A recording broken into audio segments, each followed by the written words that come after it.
singer-songwriter and guitar player and producer from London, and I've just put my new single "Do You Know Me" out.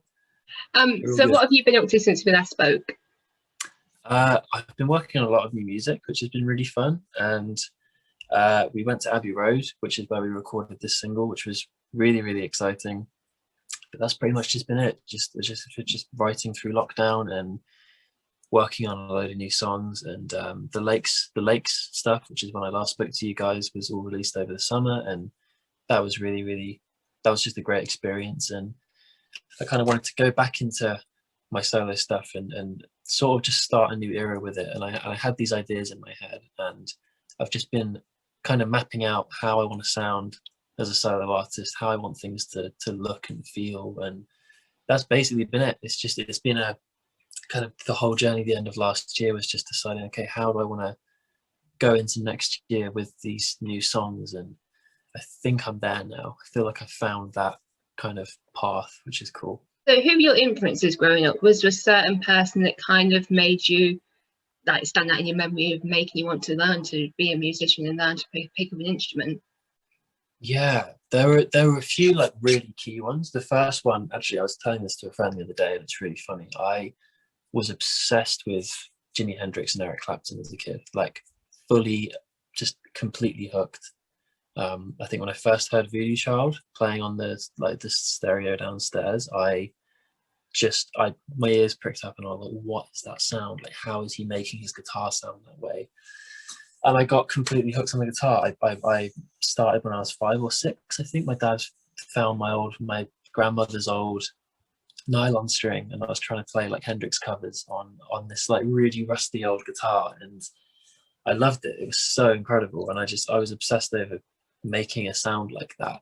And then eventually moved on to like electric guitar, and got my first wah pedal, and those were the two big ones when I was a kid. And then also just songwriting. I think this is the point I'm at the moment, where when I was little, I was really into great songwriters like Joni Mitchell and Neil Young and Graham Nash and like Etta James and people like that. I was really into like old blues and soul singers, but then I loved guitarists. So I have always been trying to kind of put the two together. But yeah, I think those are my biggest influences. From growing up, the very first, I remember my dad used to have a whole collection of CDs and albums of you name it, he had it. But I remember one of my earliest memories of the ones that really stood out to me was the Prodigy, Fat of the Land, and the Races, Definitely Maybe. They were the two that used to just stick out to me. But do you have an album that you can remember that really like stuck out to you? Yeah, for sure. Axis Bold as Love was one of them, but because of the artwork, that was a real big one. And Dark Side of the Moon, because of, again, that for me, I was such like I loved how vinyl looked in my house, and we always had my dad had this and still has this insanely diverse, like really eclectic collection. And those were two where I was like, wow, I love how you can kind of feel this music. It kind of looks and sounds how it feels, if that makes sense. But I remember hearing Are You Experienced, Axis Bold as Love, and Dark Side of the Moon for the first time, and just being like, wow, I want to make a sound like that one day. I want anything I do, if I can get anywhere close to that sound, that would be pretty cool. Yeah. So your new single, can you tell us a little bit more about it? I wrote it on a plane going to LA. I finished the lyrics on a plane flying out to LA in, I want to say, March 2019. Yeah, first trip I had out there. And it's a song about like identity, I guess, is the theme that runs through the whole song. It's just personal identity and knowing yourself and sort of understanding who you are a bit as a person and your place in the world. And I was having this sort of moment in my life where I was really just reflecting on, is who I am as an artist who I am as a person, and do those two people kind of coexist, or do I have to seem a certain way, and all of that anxiety that surrounds that. And I finished writing it, and it kind of sat in my back pocket for a while. And then, like I said earlier on, when I was looking at sort of going into this year and trying to go into it with a bang. I thought that's the one song from last year where it really stuck with me. Like I recorded a demo for it and had these kind of ideas in my head, and I knew what I wanted to say. And it's the quickest I've gone from like having an idea to finishing a song in such a long time. So yeah, we got to work on it, and it just came out. I feel like it's a very kind of raw, sort of powerful, honest conversation kind of song. It's just like no frills. I wanted to just write a straight kind of alternative, bluesy, rocky track, and didn't want to go into the year quietly. So I thought, yeah, let's start with that. In the writing process, how do you find that? Yeah, I think it definitely changes based on what the song's about. Sometimes I'll just have like my notes app open in my phone, and I'll have some lines that I've liked, and I'll try and write melodies that fit around those words. But I think more often than not, I think it normally starts with music. That's the go-to. I think it seems to be my sort of kind of go-to, is I'll start with like a chord progression or a melody in my head, and then I'll write it on either. It's always normally starts on guitar. I do write on piano too, but I'm definitely primarily a guitar player. So and that's it. And then I just work around the idea. I'll try and make up kind of harmonies and stuff for the lyrics. And if something, I'm very quick at figuring out if something is listenable. I feel that's one thing that's quite handy as a songwriter, because I can think something sounds great, but something like I always want choruses to be catchy, but I don't want them to be too catchy. Like I don't want them to be kind of like a gimmicky thing, but I still want people to remember them, which is why I intentionally kind of tried to make the chorus of this song quite easy to sing along to, because I think everyone feels like when we get back to shows again, I want to be able to hear people singing songs if they know them. So I'm always thinking about things like that. I'm always thinking about like, oh, is this going to be listenable enough? Is this going to throw me off too much when I'm singing it? Am I trying to cram like 10 words into one like sentence kind of thing? So yeah, it changes in that sense for sure. Obviously at the minute it's a little bit difficult because like I say, you can't put a gig on. So how have you found trying to keep the connection between you and the fans during this strange time? I think social media has definitely been a huge impact on that. It has had a huge impact on that. It's been certainly the quickest way I'm able to reach out to people and fill them in on what I'm up to, and also just to reach out to them. I always say, like, on Instagram and like Twitter and everywhere, like, everyone's always, if you're going through stuff, you can, or if there's anything I can do, just reach out. I think that's one thing I said from the start of all of this, because this has been really hard for everybody. But I like that I've certainly noticed it in the last 10 months that my following of people has gone from people I've met along the way and people I've met at shows and everything, and then it's now become this really lovely kind of inclusive sort of, it's like a little hub of friends and family that are there for you and you're there for them.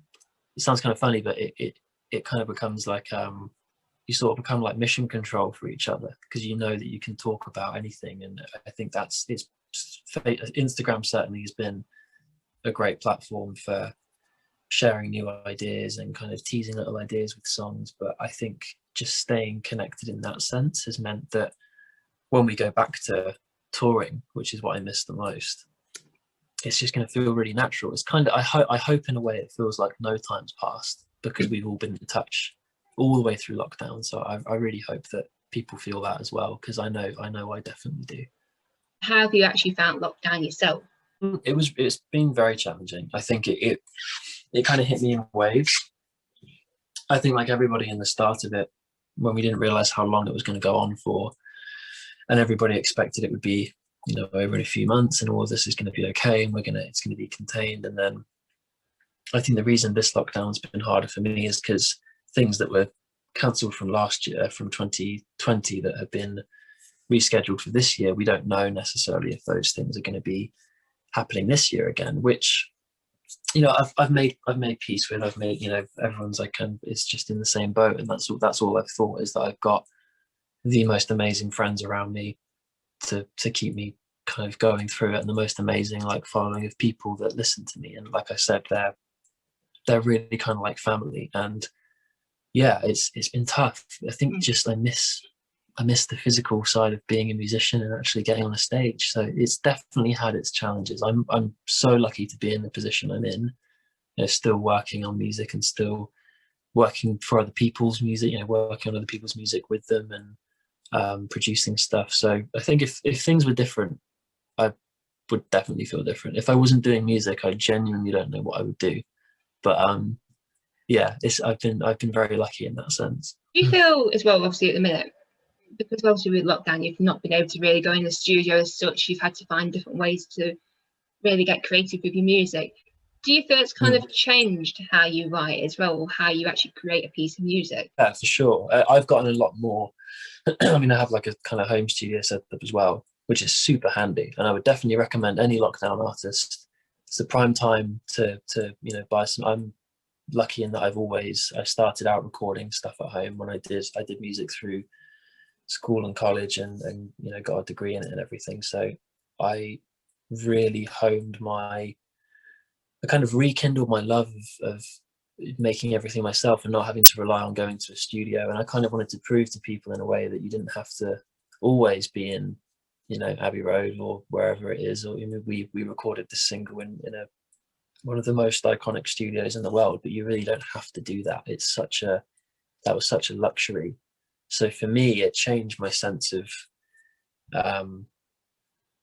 pace. I think I was just writing every day and just recording stuff, even if it was just a guitar track. And I'm incorporating so much more guitar into my music now, and again, kind of bridging that gap between being a guitar player and a songwriter. Because I think most people that listen to my songs would know there's a bit of a disconnect between how they sound on the recording and how they sound live, because they're so much bigger live because we just jam on them so much. So yeah, I've tried to kind of put the two together, kind of find a happy medium between how I sound at a show and how I sound on a recording, and just bring them in. Say you recorded at Abbey Road, which is everybody knows that place. Do you feel when you went in there and you actually recorded that song, was there a bit of pressure to get that song right? For sure. I felt pressure from the second we got out of the car, and I will never ever forget. We went in there. It was the 8th of December 2020. It was just before things locked down again before Christmas, and I had one day, and I've been doing some sessions for a couple of friends of mine, and they were like, "Oh, you should see about maybe going into Abbey Road," and we got that date booked in. And I just thought, this is absolutely ridiculous. I can't believe I'm stood in this room, this iconic space that one of my favorite bands in the world recorded one of the greatest albums in the world in, and just thought, wow, there's so much history here. There's definitely that pressure. I think anyone that's been in there that isn't the Beatles has felt that pressure. I know other bands that have recorded and done live sessions in there, and I know a lot of the London session musicians. Like my friend Reese is a guitar player, and he said there's this weird kind of reverence when you walk in the room of like, wow, I'm suddenly very aware of, like, you feel like an ant in the world. Like I've kind of stood in this just really ridiculous space. But when you get down to it, when you start pressing record and doing stuff, it's like, oh, it's just like any other studio. So it's kind of the two mindsets. You have to kind of you have to put your professional head back on and be like, okay, let's just do this, and we've got one day, let's make it really special. So that's what we did. Can you describe your music in 3 words?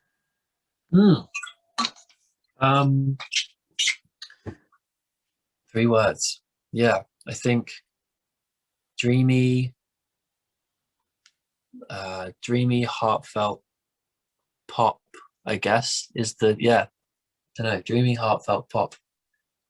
I think they're pretty good descriptions. I think certainly for Do You Know Me, I think I'm just going by what that sounds like in my head, but I wanted it to sound big. I wanted it to sound like multi-layered, and I put the guitar solo in there because I thought I really want to put like just a ripping guitar solo in a song, and have that be the first single of this year. So I think that's the general consensus, just from what I've heard from other people, is like it sounds dreamy, which I always really like that idea of making something feel like you can almost see it when you listen to it. Kind of Yeah. feels quite watchy, and Do you have a goal that you've really set yourself? I think, yeah, I think I said this to someone recently. I want people to feel how I feel when I listen to just good music, no matter what genre of music that is, because I think we've never been more genreless as a base of human beings, like as a listening base. I think everybody can be into anything. Back in the olden days, it was like, oh, you're into grunge, ska, metal, or that's you're into like folk stuff, and that's it. That's your kind of crowd. But I think these days music is so much less tribal, and I just want to make people feel good.